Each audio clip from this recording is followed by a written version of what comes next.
Episodio 23. Cómo Selim II vengó a Hurrem y silenció a sus enemigos. La seda aún estaba tibia. Ese era el detalle que nadie escribió. Ese era el detalle que los cronistas enterraron bajo lenguaje diplomático y proclamas oficiales de duelo. Cuando encontraron el cuerpo del asesor más cercano del príncipe Bayezid desplomado en su cámara privada, 3 días después de que Selim II ascendiera oficialmente al trono otomano, la seda alrededor de su cuello todavía conservaba el calor de unas manos recientes. No fría. No rígida. Tibia. Lo que significaba que alguien había estado ahí poco antes. Alguien que sabía exactamente qué habitación, exactamente qué hombre, y exactamente en qué hora los guardias rotaban su vigilancia. Esto no era duelo. Esto era una lista siendo tachada. Hurrem Sultán llevaba 4 años muerta. 4 años en el mármol frío de su mausoleo junto a la mezquita Suleimaniyye, su nombre grabado en piedra, sus enemigos todavía respirando. Todavía susurrando. Todavía sonriendo sobre su tumba. Y ahora su hijo ocupaba el trono. Y ahora los susurros estaban cesando. Uno por uno. Para siempre. La pregunta que la historia nunca se hizo, la que cada estudioso de la corte evitó deliberadamente, no era si Selim actuó contra los enemigos de su madre. La pregunta era, ¿qué tan profundo había planeado ella todo esto antes de morir? Para cuando termines de escuchar esto, vas a entender que el poder real de Hurrem Sultán no murió con ella. Fue diseñado para sobrevivirla. Y Selim II, ese hombre que los historiadores desestimaron como un borracho, un débil, un hombre indigno del trono de su padre, fue el instrumento final, perfectamente afilado, de todo lo que ella había construido. Cada enemigo al que no pudo alcanzar en vida. Cada amenaza que había cartografiado pero no pudo eliminar. Cada alianza que se había interpuesto entre sus hijos y el poder absoluto. Selim los destruyó a todos. Con método. En silencio. Sin misericordia. Y para cuando alguien se dio cuenta de lo que estaba ocurriendo, ya había terminado. Quédate conmigo en cada minuto de esto. Porque el cuadro completo es más oscuro de lo que imaginas. Ella había pasado 30 años construyendo una fortaleza dentro de un palacio que ya era, de por sí, una fortaleza. Y las fortalezas, cuando su arquitecto muere, no simplemente permanecen ociosas. O se defienden solas, o las desmantela piedra a piedra la gente que siempre las odió. Hurrem tenía enemigos de la manera en que ciertas mujeres en la historia los acumulan, no por descuido, sino por efectividad. Cada carta que escribió y que redirigió la política exterior otomana. Cada alianza que forjó entre el harén y el Consejo Imperial. Cada hombre al que superó estratégicamente en un sistema construido específicamente para garantizar que ella no pudiera hacerlo. Cada uno de estos actos dejó una cicatriz en alguien que importaba. Alguien que recordaba. Para 1558, el año en que murió, la lista de personas que despreciaban a Hurrem Sultán y todo lo que ella representaba era larga, específica y viva. Estaban los visires de la vieja guardia que habían visto cómo desmantelaba la separación tradicional entre el harén y el gobierno. Estaban los oficiales genízaros que habían susurrado durante décadas que una reina esclava de origen extranjero no tenía derecho a remodelar la sucesión del imperio. Estaban los gobernadores provinciales, los Sancakbeyis, que se habían alineado con el príncipe Bayezid en la guerra civil contra Selim, apostando a que el otro hijo ganaría. Que el heredero favorito de Hurrem perdería. Apostaron mal. Y ahora, en 1566, 8 años después de su muerte, Solimán el Magnífico también se había ido. Muerto en una tienda de campaña frente a la fortaleza húngara de Sigetvar, su cuerpo conservado en sal para el viaje de regreso, para que el ejército no perdiera el ánimo. El hombre que había protegido a Hurrem en vida. El hombre cuya sombra había escudado a cada persona que ella amó. Esa sombra había desaparecido. Y Selim II se sentaba en el trono del imperio más poderoso del mundo. Solo. Con los enemigos de su madre respirando el mismo aire del palacio que él. Esa era la herencia. No solo un imperio. Una restitución. Su nombre era Lala Mustafa Pasha. Tenía 61 años en 1566, de cuello grueso, políticamente durable en la manera en que solo los hombres verdaderamente peligrosos son durables, y había pasado la mayor parte de 2 décadas posicionándose cuidadosa y quirúrgicamente en el lado ganador de cada conflicto interno otomano, mientras mantenía suficiente distancia para nunca ser considerado directamente responsable por la destrucción del lado perdedor. Había sido el tutor del príncipe Bayezid. Su Lala. El hombre encargado de moldear a un príncipe hasta convertirlo en gobernante. Y cuando Bayezid lanzó su guerra civil contra Selim en 1559, Lala Mustafa había estado lo suficientemente cerca de esa campaña como para tener sus huellas digitales en la estrategia. Lo suficientemente cerca para que Hurrem Sultán, observando desde el palacio, leyendo los despachos, comprendiendo exactamente lo que ocurría, lo hubiera marcado. No para eliminación inmediata. Hurrem nunca fue tan tosca. Lo marcó para después. Porque Lala Mustafa tenía un talento.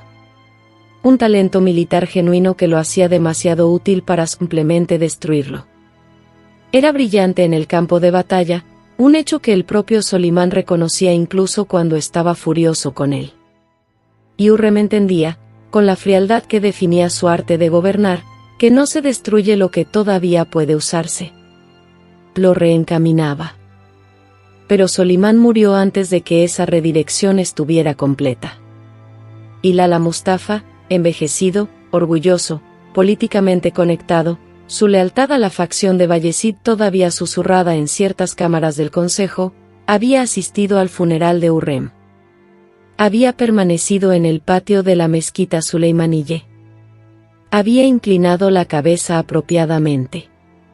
Y alguien, parado lo suficientemente cerca para ver su rostro, reportó después que no parecía un hombre asistiendo al funeral de una mujer a quien lamentaba. Parecía un hombre viendo cómo un problema se resolvía solo. Ese reporte llegó a Selim.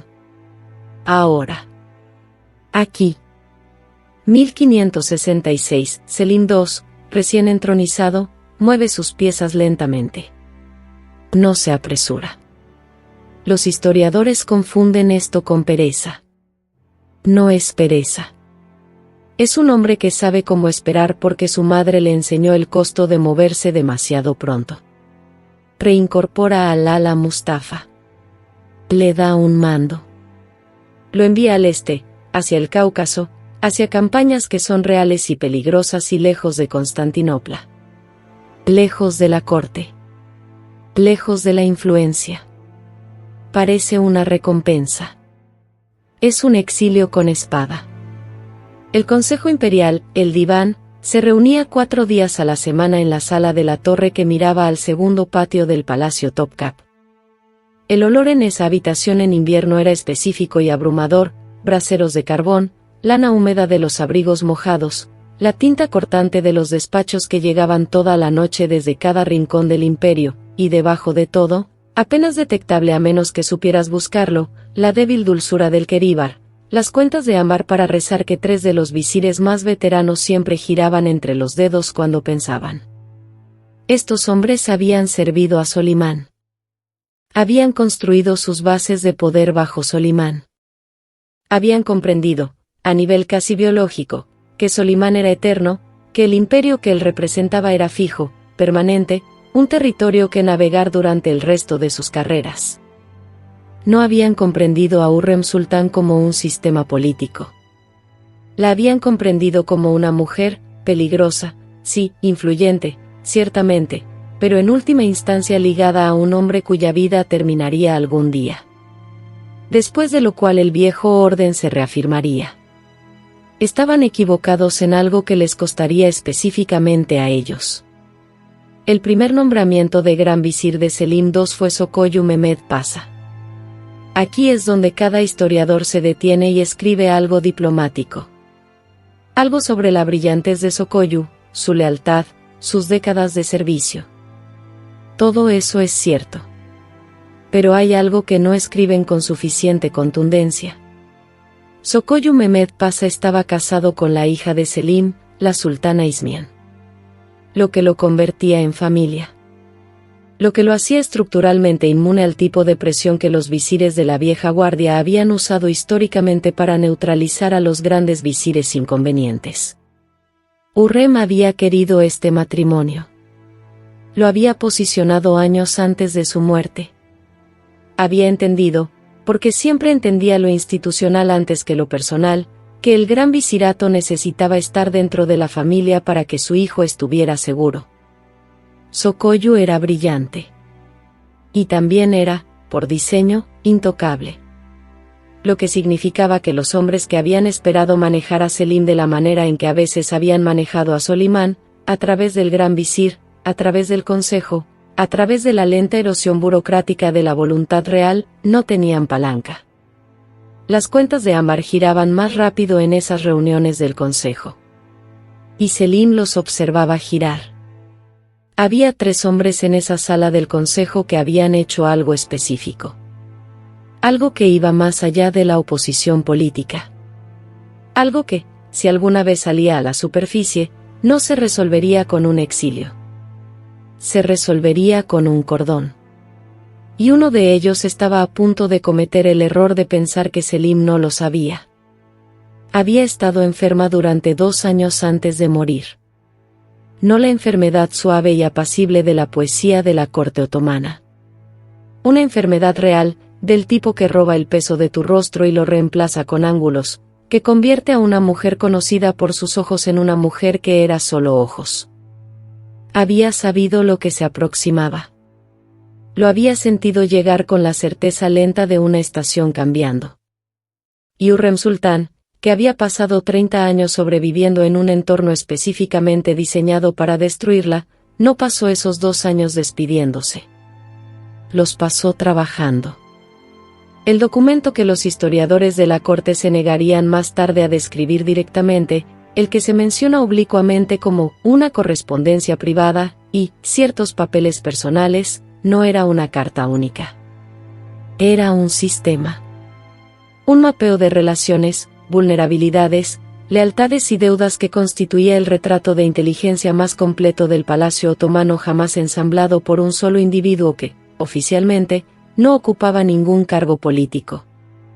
Sabía quién había aceptado sobornos de qué gobernador provincial.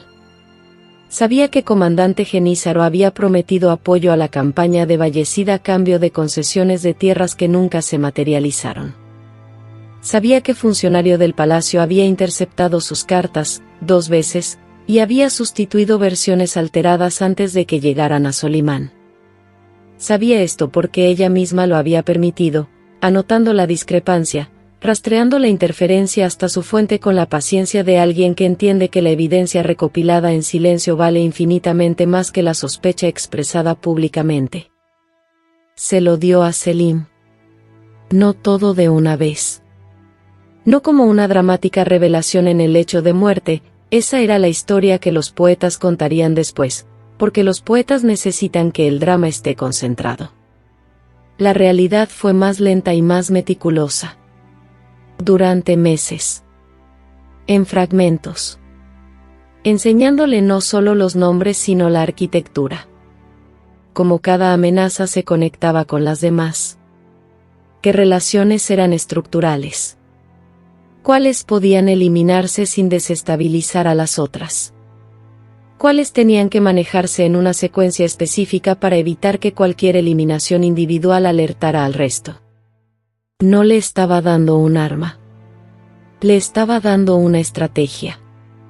El príncipe Bayezid había muerto antes del presente de esta historia, ejecutado en 1561 en Persia, traicionado por el Satamast, quien vendió la vida del príncipe otomano de regreso a Solimán por un precio que los historiadores todavía discuten.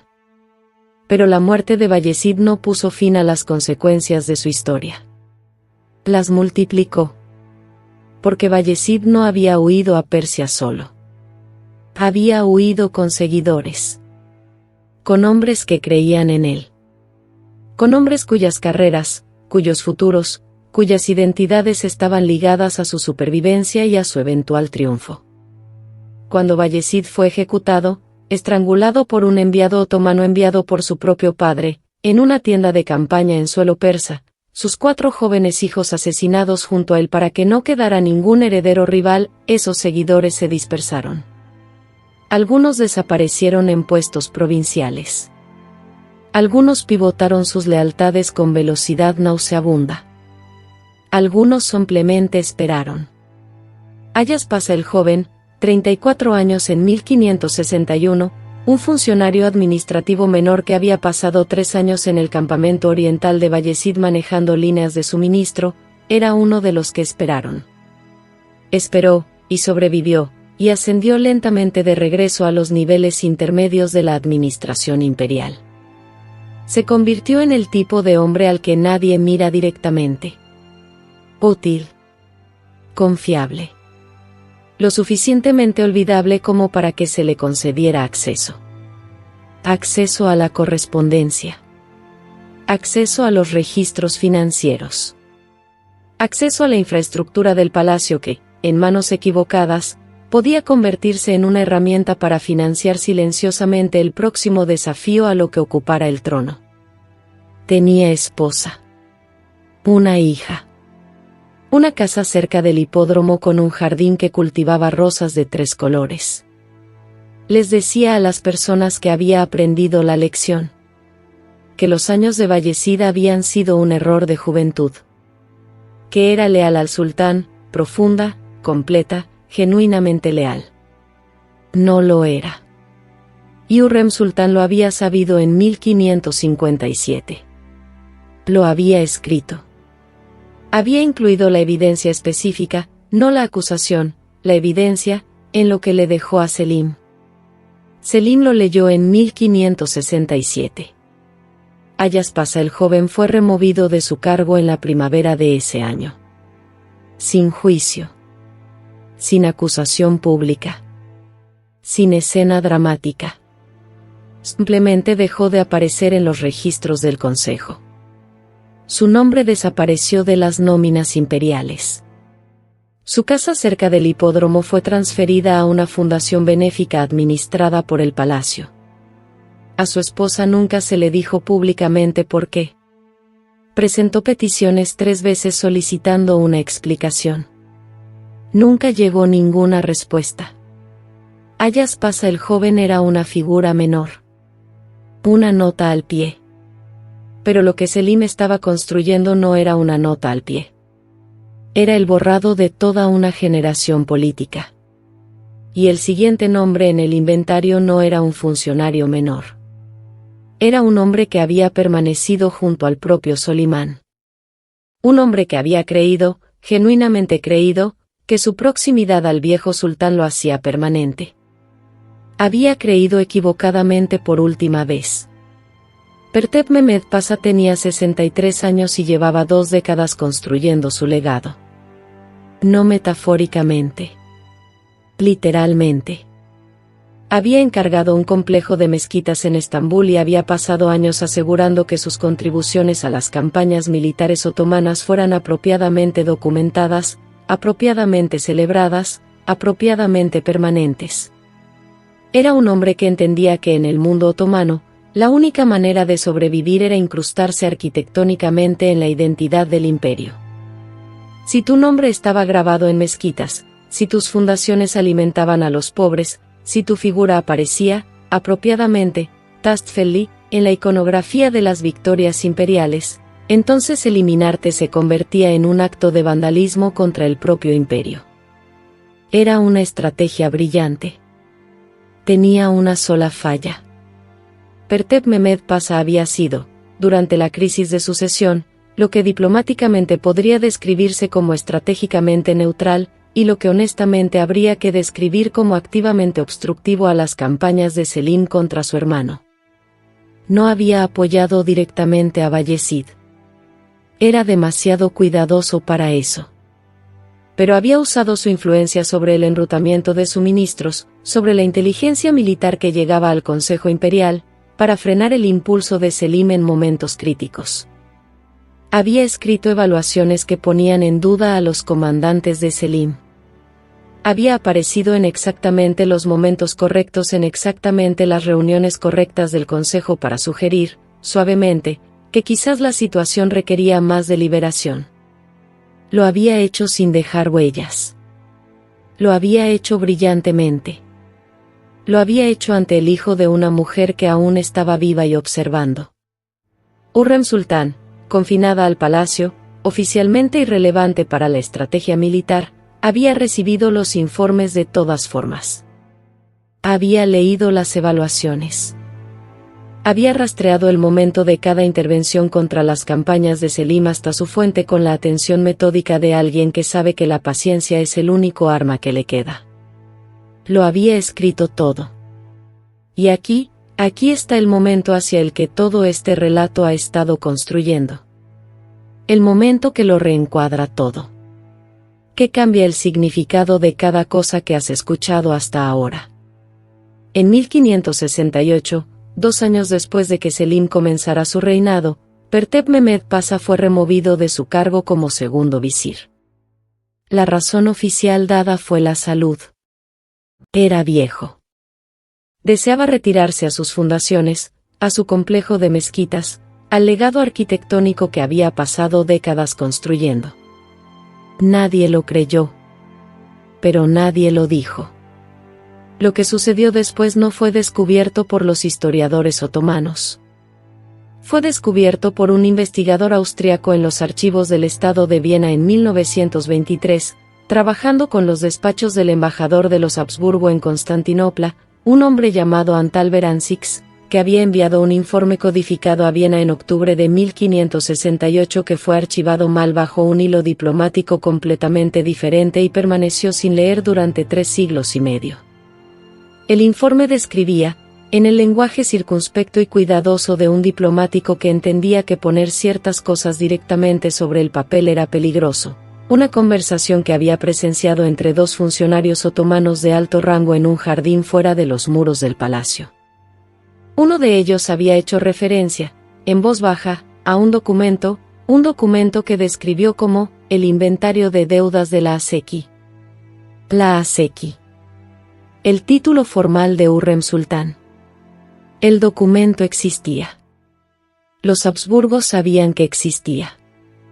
Beranzix describió su contenido general con suficiente especificidad para confirmar que nombraba individuos, describía sus acciones con detalle evidencial, y había sido encomendado al conocimiento privado del sultán, lo que significaba que Selim lo tenía. Todo lo que Pertep Mehmed Pasha había hecho en las sombras. Todo lo que había ocultado cuidadosamente. Todo lo que había creído que no tenía testigos. Ella lo había visto. Lo había escrito. Se lo había dado a su hijo. Y ahora su hijo lo estaba usando. Pertep Mehmed Pasha se retiró a su complejo de mezquitas. Murió allí 14 meses después. El registro histórico no especifica la causa. Solo dice que murió, que su funeral recibió la atención apropiada, y que sus fundaciones continuaron tal como él las había dispuesto. Pero 14 meses. Para un hombre que había pasado años construyendo permanencia arquitectónica, que había incrustado su nombre en la identidad pétrea del imperio, que había luchado toda su carrera contra la impermanencia, 14 meses de retiro y luego silencio. Las rosas de su jardín ese otoño eran del color equivocado. Tenía 17 años y llevaba 8 meses en el palacio cuando ocurrió. Su nombre en los registros del harén era Fatma Hatun. Había llegado de una casa provincial, un regalo de un gobernador balcánico, sin significado político y sin patrón poderoso. No era hermosa en la manera en que las mujeres famosas del harén eran hermosas. Era algo más específico, era observadora. Poseía esa cualidad, rara, peligrosa, salvadora de vidas en ese entorno, de leer una habitación antes de que cualquiera en ella hubiera decidido qué tipo de habitación era. En el invierno de 1567, Fatma Hatun observó lo siguiente. 3 khans de alto rango, mujeres del palacio con décadas de estatus acumulado, dejaron de hablar durante las comidas comunales. No entre ellas. Con nadie. Se movían por los corredores del harén con la deliberación cuidadosa de personas que habían comprendido, demasiado tarde, que algo que habían hecho años atrás había sido recordado por alguien a quien habían subestimado. Una de ellas había sido, en 1556, una aliada cercana de una Aseki, una consorte real, que había amenazado brevemente la posición de Hurrem Sultán durante un periodo de ausencia militar de Solimán. La alianza había terminado mal para la otra Aseki. Pero esta mujer había sobrevivido. Había recalibrado. Se había posicionado como neutral.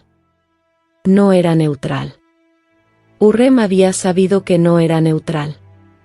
Ahora comía sus comidas en silencio completo y no miraba a nadie. Fatma Hatun no escribió nada de esto, no era letrada en el sentido formal, y los documentos de mujeres del harén de su rango casi nunca sobrevivían de todos modos. Pero se lo contó a alguien.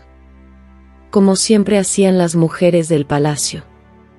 Se lo contó a una Kira, una mujer comerciante judía que servía como intermediaria entre el harén y los mercados exteriores, una de las pocas personas externas con acceso regular a la vida interior del palacio. La Kira se lo contó a su esposo. Su esposo se lo contó a un contacto comercial en Gálata. El contacto comercial, un comerciante de telas veneciano llamado Marco Bárbaro cuya correspondencia familiar sobrevivió en el Archivio di Stato de Venecia, escribió a su hermano en 1568. Dicen que la madre del nuevo sultán le dejó un mapa de cada enemigo. Y él lo está siguiendo. Habitación por habitación. Habitación por habitación. Y había una persona, una sola persona específica, que no observaba desde afuera. Que no leía sobre esto en informes de segunda mano. Que estaba dentro del palacio. Que había estado dentro del palacio desde que Hurrem vivía. Que quizás había ayudado a construir el inventario ella misma. Y que en 1568 estaba a punto de convertirse en la persona más peligrosa de Constantinopla, por razones que no tenían nada que ver con su cargo oficial. Era veneciana de nacimiento, aunque la habrían castigado por decirlo públicamente. Su nombre en el palacio era Nurbanu Sultán. Era la consorte principal de Selim II, la madre de su eventual sucesor, y había pasado 15 años en la órbita de Hurrem Sultán aprendiendo, absorbiendo, estudiando la manera en que uno estudia a un maestro cuyos métodos planea heredar. Nurbanu no era Hurrem. Era algo diferente, más cautelosa donde Hurrem era audaz, más paciente donde Hurrem era estratégica, más interesada en acumular la apariencia de no estar involucrada mientras mantenía una total involucración real. Era, en el lenguaje de la política del palacio, un segundo sistema. Una red paralela que operaba junto a las acciones formales de Selim sin estar visiblemente conectada a ellas. Los historiadores debaten cuánto influyó Nurbanu en las depuraciones del reinado de Selim.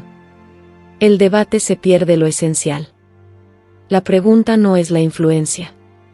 La pregunta es la arquitectura.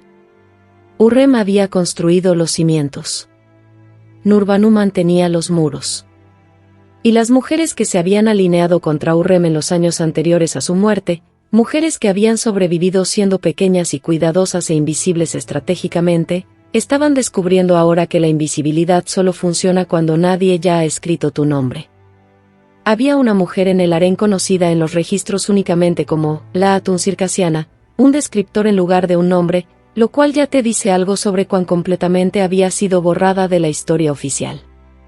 Había estado, alrededor de 1554, involucrada en la interceptación y alteración parcial de una carta entre Hurrem y Solimán.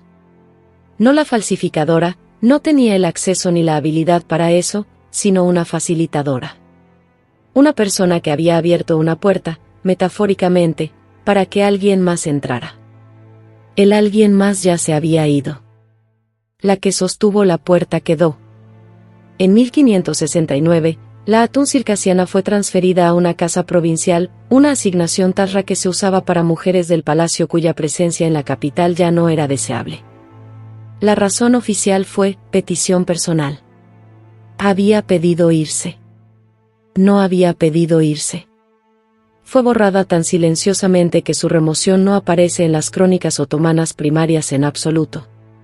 Aparece en una sola entrada de un libro mayor, una transferencia de estipendio anual de una cuenta de Constantinopla a una provincial. Una nota a pie de página contable. El susurro administrativo de una vida siendo sacada de la narrativa. Habitación por habitación. Nombre por nombre. Línea de registro por línea de registro. Los genízaros lo sabían. No específicamente, no tenían acceso a documentos de inventario ni a despachos de los Habsburgo ni a cartas de comerciantes venecianos. Pero los genízaros eran el sistema nervioso central del Imperio Otomano, y los sistemas nerviosos centrales sienten la presión antes de entender su fuente.